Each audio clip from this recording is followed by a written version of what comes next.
Next time you're outside on a bright, sunny day, take note that the shadow you're casting does not have a sharp edge. In fact, a diffuse penumbra surrounds most any shadow, unless the light is a point source. A penumbral lunar eclipse is scheduled for Friday, Jan. 10.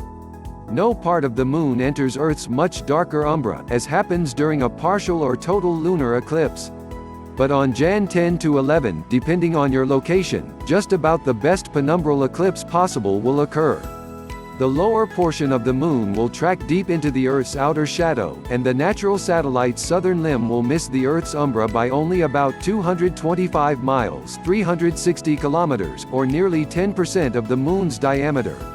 Although none of the moon will go dark, the penumbral shading will be very plain to see. Unfortunately, the eclipse will not be visible from most of North America, where the darkest phase will happen during the late morning to early afternoon hours, when the full moon will be out of sight below the horizon. To get a good view of this eclipse, you would have to be located somewhere in the Eastern Hemisphere. Europe, Africa and Western Asia will have a trouble-free view, with the moon ascending the east-northeast sky. Some small parts of North America, like Newfoundland, northern Canada and Greenland, will have a chance to see the end of eclipse, which begins before moonrise. A visibility map for the penumbral lunar eclipse of January 10, 2020. Image credit, Fred Espenak, NASA. If you're not in the right place to see the eclipse, or if cloudy skies foil your view, you can watch the event live online. The SLU Community Observatory will provide a webcast starting at 2:30 p.m. Eastern Standard Time, 1930 GMT, which you can watch live here on space.com, courtesy of SLU. Additionally, the Virtual Telescope Project will stream live views of the eclipse from Rome, beginning at 12 p.m. Eastern Standard Time, 1700 GMT.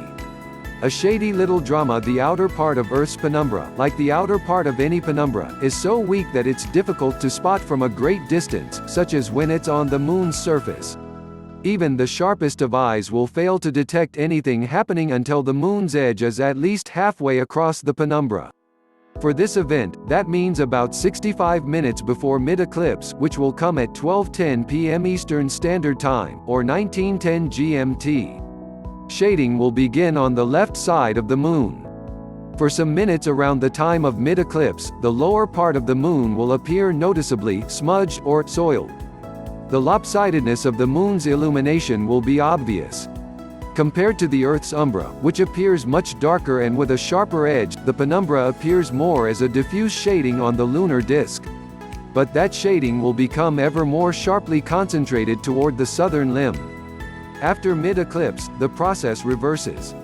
The last evidence of any shading should disappear about an hour later, with the moon reverting back to its normal self. Timetable for the penumbral lunar eclipse. Eclipse begins 12:07 p.m. Eastern Standard Time, 17:07 GMT. Mid-eclipse 2:10 p.m. Eastern Standard Time, 1910 GMT. Eclipse ends 4:12 p.m. Eastern Standard Time, 2112 GMT. Magnitude 0.8956. Here is a timetable for the eclipse. The magnitude refers to the fraction of the moon's diameter inside of the penumbra at the moment of maximum eclipse, which translates to about 89.6%. There will be 3 more penumbral lunar eclipses in 2020, on June 5, July 5 and November 30. During the final one, the moon will penetrate deepest into the Earth's outer shadow to produce the most noticeable darkening on the moon's disk. Please subscribe our YouTube channel. Listen News here. If you like the video, please like, comment and share the video.